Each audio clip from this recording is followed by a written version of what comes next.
नमस्कार, बहुत स्वागत है आप सभी का। मैं हूं आपके साथ सिरांधा शेखर। आप देख रहे हैं हर तस्वीर में कहानी है।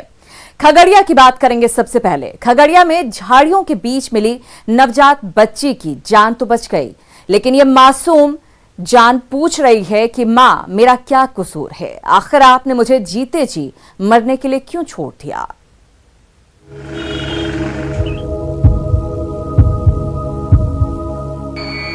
चंद दिनों पहले जन्मी ये नवजात अस्पताल में सांसें ले रही है, लेकिन जन्म देने वाली मां पास नहीं है। ऊपर से लेकर नीचे तक मेडिकल उपकरणों से लिपटी इस नन्ही जान के हाथ हिलते हैं तो ऐसा लगता है कि वो अपनी मां को ही पुकार रही हो, जैसे कह रही हो, लौट आओ मां, मेरा क्या कसूर है। अस्पताल में भर्ती इस नवजात का वजन बमुश्किल 1 किलोग्राम है। उसके जीवन के 4-5 दिन निकल चुके हैं। मां का दूध नहीं मिलने के कारण नाक की नली से हर 2 घंटे में जीवन रक्षक बूंदें दी जा रही हैं। लेकिन गोगरी के बाईपास रोड पर झाड़ियों के बीच जब ये बच्ची लावारिस हालत में मिली थी तो उसकी हालत अच्छी नहीं थी। सूचना मिला था कि बाईपास स्थित झाड़ी में एक बच्ची को फेंक दिया गया था कलयुगी मां के द्वारा। वो कलयुगी मां को भी समझना चाहिए कि बच्चे को नहीं फेंकना चाहिए, और बच्चे एकदम दयनीय स्थिति में थी। गोगरी के ग्रामीण गोद में बच्ची को लेकर रेफरल अस्पताल पहुंचे। तुरंत इलाज शुरू हुआ। चिकित्सकों और नर्सों की देखरेख में अब इस नन्ही परी की हालत धीरे धीरे सुधरने लगी है। लेकिन सवाल उठ रहे हैं कि आखिर 9 महीने तक अपने गर्भ में पालने के बाद एक मां को अपने जिगर के टुकड़े को यूं झाड़ियों के बीच छोड़ देने की नौबत क्यों आई? देखा जाए तो पूरे हिंदुस्तान में आज के समय में जो बेटियां हैं वो अनेकों पद पे कार्यरत हैं।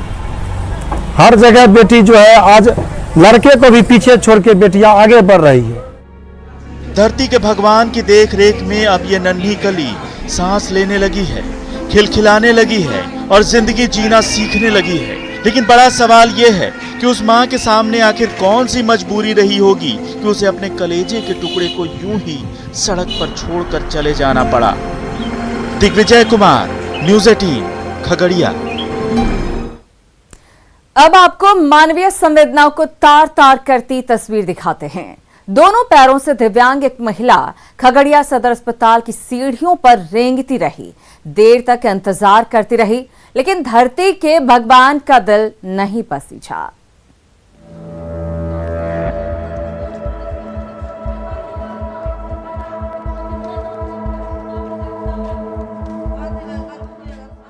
जिन सीढ़ियों पर ये कदम रेंग रहे हैं वहां मानवीयता का डेरा होता है, संवेदनाओं का बसेरा होता है।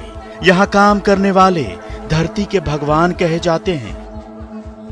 लेकिन विडंबना देखिए कि इन्हीं धरती के भगवानों से मिलने की आस में दोनों पांवों से दिव्यांग ये महिला धरती के भगवानों के इस मंदिर की सीढ़ियां चढ़ रही है।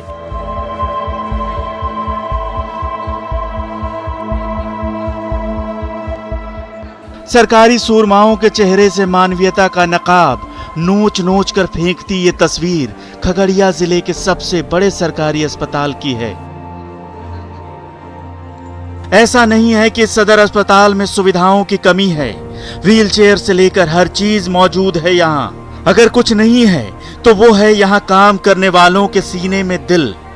जब तस्वीरों के जरिए उन्हें झिंझोड़ा गया तो बाबुओं की कुंभकर्णी नींद खुली।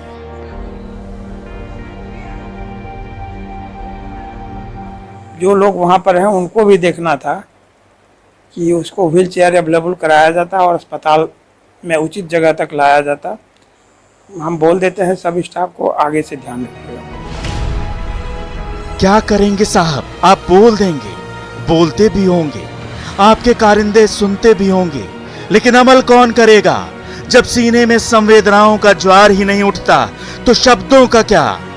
ऐसा नहीं है कि 100 बेड वाले इस सदर अस्पताल में दिव्यांगों के लिए कोई सुविधा उपलब्ध ही नहीं है।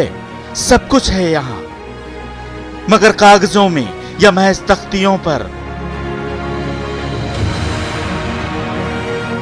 दिग्विजय, न्यूज़ 18, खगड़िया।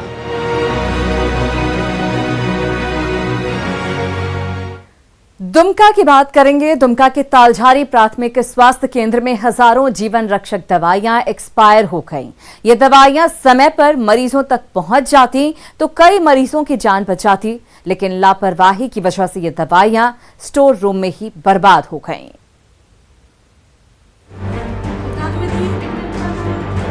छोटी सी शीशी में रखी सिरप की एक घूंट किसी की जान बचा सकती थी, तो ये टैबलेट खाकर बीमार मरीज को स्वस्थ होते ज्यादा देर नहीं लगती। लेकिन जरूरतमंद रोगी तक पहुंचने से पहले ही चरमुंडी के तालझारी प्राथमिक स्वास्थ्य केंद्र में रखी ये तमाम जीवन रक्षक गोलियां और टैबलेट के पैकेट एक्सपायर हो गए। इन दवाइयों को समय पर मरीजों तक पहुंचाया जाता तो मरीज तो स्वस्थ होते ही दवाइयों का भी सदुपयोग हो जाता, लेकिन प्रभारी एएनएम और अस्थायी एएनएम के बीच संवादहीनता की वजह से ये तमाम दवाइयां अस्पताल के स्टोर रूम में ही एक्सपायर हो गई। पीएससी तालझारी की अस्थायी एएनएम है, परमानेंट स्टाफ है और यहाँ से डिप्टेशन अपना करवा के सहारा गया है।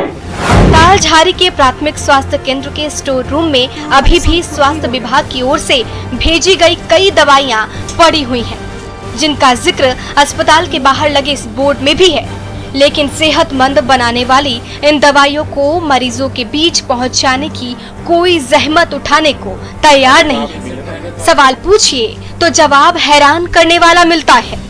हमको उसका नॉलेज नहीं था। तो वो पड़ा रहेगा, कोई दिक्कत नहीं। नहीं पड़ा कैसे रहेगा? जैसे आप देखे हैं अभी हटवा देंगे वहाँ से। तो मतलब हम देखें तो हटवा देंगे, उसके पहले क्यों नहीं हटवाया? हम नहीं देखे थे।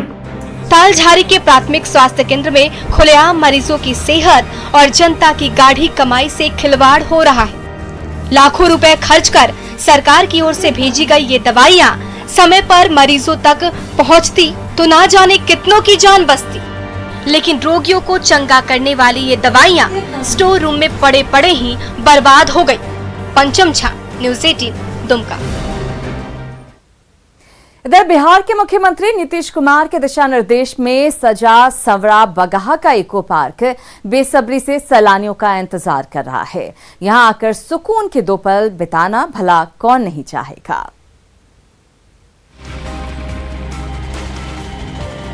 नीले पानी से लबालब झील में स्पीड बोट की सवारी का लुत्फ उठाना हो, या फिर प्रकृति की गोद में 2 पल गुजारने की तलब, नए रंग रूप में सज संवर कर तैयार वाल्मीकि नगर टाइगर रिजर्व का इको पार्क सैलानियों का बेसब्री से इंतजार कर रहा है। बिहार के मुख्यमंत्री नीतीश कुमार के दिशा निर्देश में इको पार्क की आबो हवा को ऐसा आकर्षक लुक दिया गया है कि भाग दौड़ से भरी जिंदगी के बीच यहाँ आकर आप भी सुकून का अनुभव कर सकेंगे।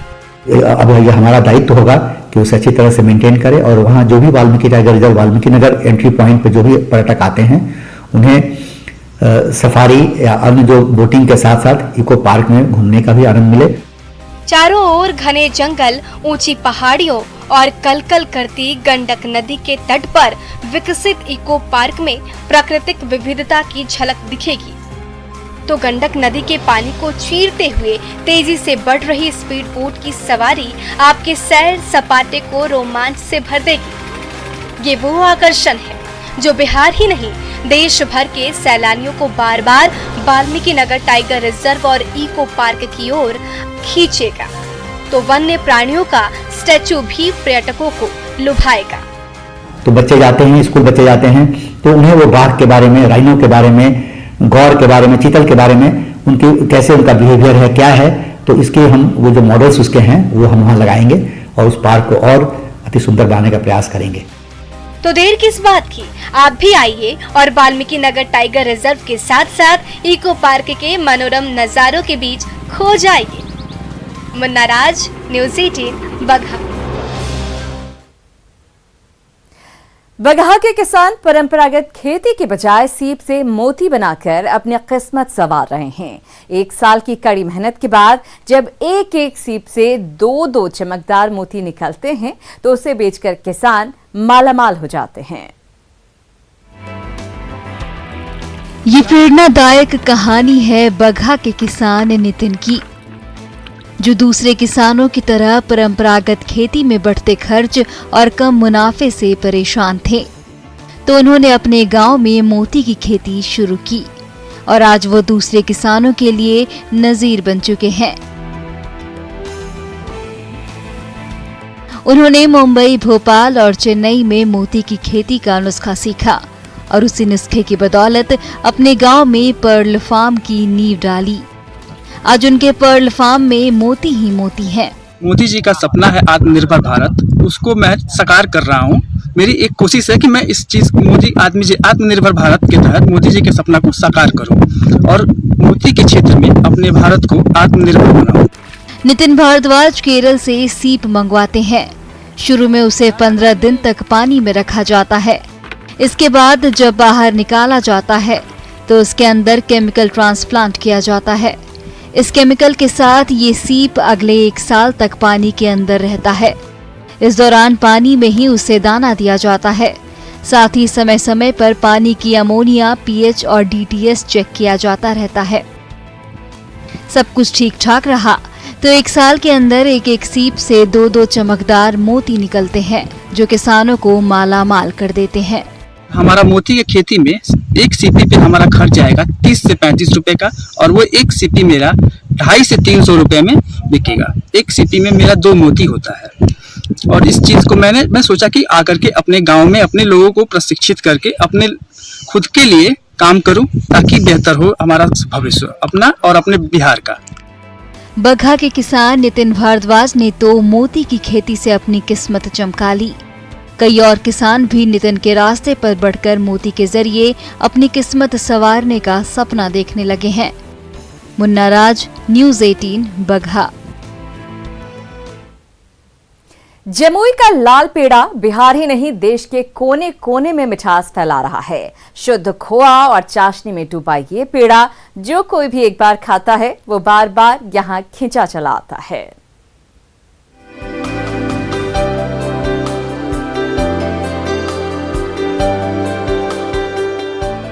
शुद्ध खोआ और चीनी की चाशनी में डूबे घनबेरिया के लाल पेड़े का स्वाद जो एक बार चखता है वो बार बार इसकी तरफ खींचा चलाता है।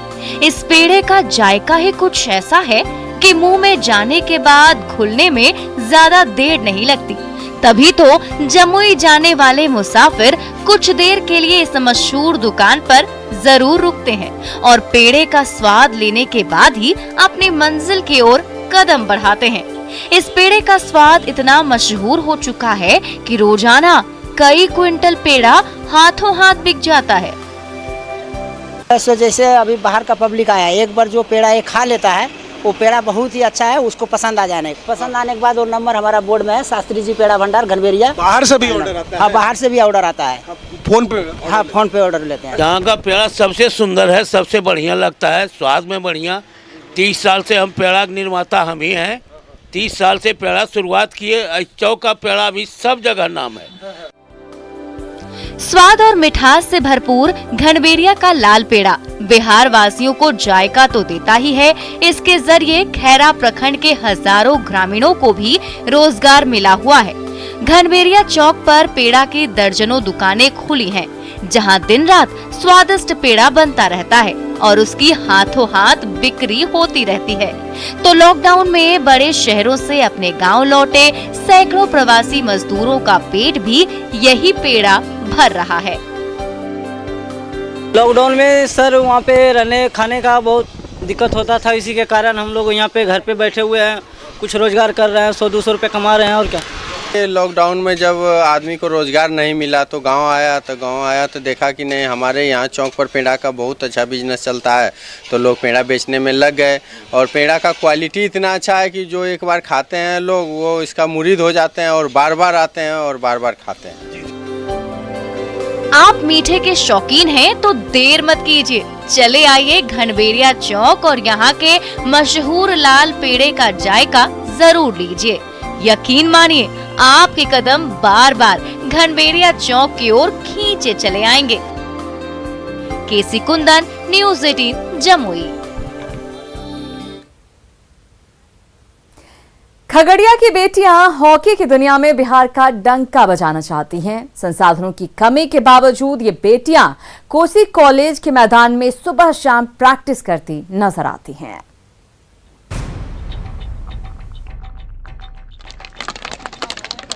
कभी हॉकी का गोल मटोल बॉल एक इशारे पर नाचने लगता है तो अगले ही पल वो बॉल दगा दी जाता है। हॉकी के उसी बॉल को अपने स्टिक से साधने के लिए खगड़िया की ये होनहार बेटियां कोसी कॉलेज के सपाट मैदान में दिन रात पसीना बहा रही हैं। हॉकी स्टिक से गोल पोस्ट पर दनादन गोल दागना और हॉकी की दुनिया में बिहार का डंका बजाना इनका भी सपना है। संसाधनों के बिना भी ये जाबाज बेटियां अपने सपने को पूरा करने के लिए दिन रात मेहनत करती नजर आ रही हैं। वो चाहते हैं कि हम लोग के यहाँ भी हम लोग को सुविधा मिले, ग्राउंड मिले, बाहर से कुछ सुविधा मिले, हॉकी स्टिक ये सब मिले तो हम लोग आगे और कुछ ज़्यादा कर पाएंगे, नहीं तो खुद के दम पे। लेकिन प्रैक्टिस करते हैं सुबह रनिंग वगैरह और शाम में 3 से 6 हम लोग प्रैक्टिस करते हैं स्टिक से। हम चाहते हैं कि हम खेल के कुछ इंडिया खेले। हॉकी की प्रैक्टिस के लिए न तो बेहतर मैदान है और न मजबूत हॉकी स्टिक पास में है। टूटे फूटे दरवाजे और जाल को मिलाकर गोल पोस्ट बना दिया गया है तो धूल और पत्थर से भरे मैदान में बॉल के पीछे दौड़ लगाते हुए जूते भी घिसते जा रही हैं। इसके बावजूद खगड़िया की ये बहादुर बेटियां अपने सपनों तक पहुंचने के लिए कोई कसर छोड़ने को तैयार नहीं है। तो खगड़िया का हॉकी संघ इन बेटियों के साथ खड़ा नजर आ रहा है। का एक सामाजिक सहयोग के अलावा किसी तरह का सहयोग नहीं मिल पाया। उसके बदौलत एक गोल पोस्ट नहीं है, मैदान नहीं है, फिर भी नेशनल खेल रहे हैं। आप समझ सकते हैं कि यहाँ के बच्चे में कितनी। रास्ते में लाख अड़चनें आ रही हैं। सपनों तक पहुँचने का कोई रास्ता नहीं सूझ रहा है। फिर भी खगड़िया की धाकड़ बेटियां हार मानने को तैयार नहीं हैं और हॉकी स्टिक से जग जीतने का अपना सपना पूरा करने के लिए जी जान से मेहनत करने में जुटी हुई हैं। दिग्विजय, न्यूज़ 18 खगड़िया। एक बार फिर से आप सभी का बहुत बहुत स्वागत है। आप देख रहे हैं हर तस्वीर में कहानी है। बात धनबाद की 2 होनहार बेटियों ने सहजन के पत्तों से ऐसी कमाल की चॉकलेट बनाई है जो सेहत के साथ स्वाद से भरपूर है तो कोरोना काल में इम्यूनिटी बूस्टर का भी काम करती है ये गोलियां।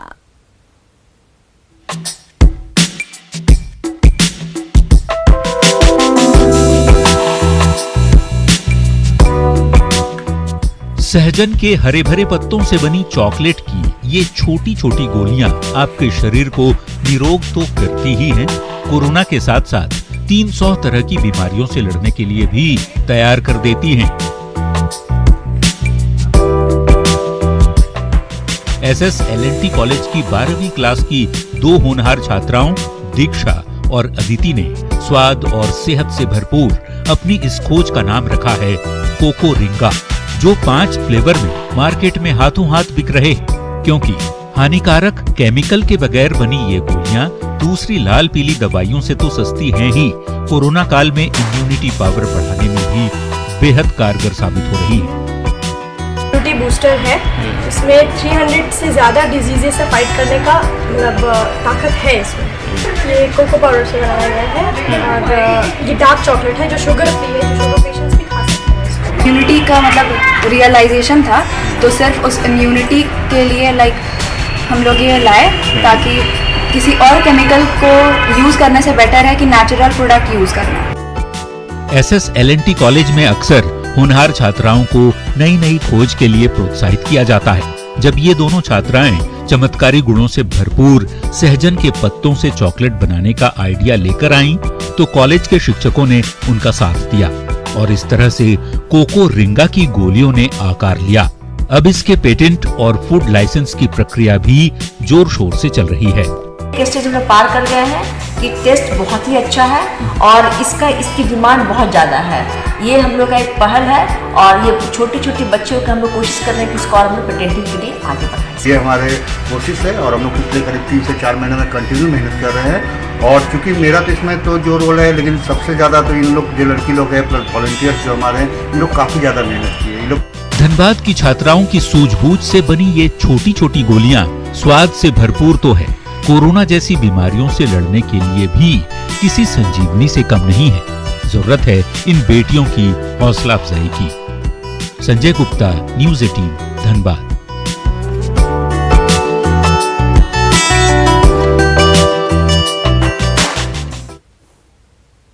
और इसी के साथ हमारे इस खास बुलेटिन में फिलहाल इतना ही, लेकिन न्यूज़ 18 बिहार झारखंड पर खबरों का सिलसिला लगातार जारी है।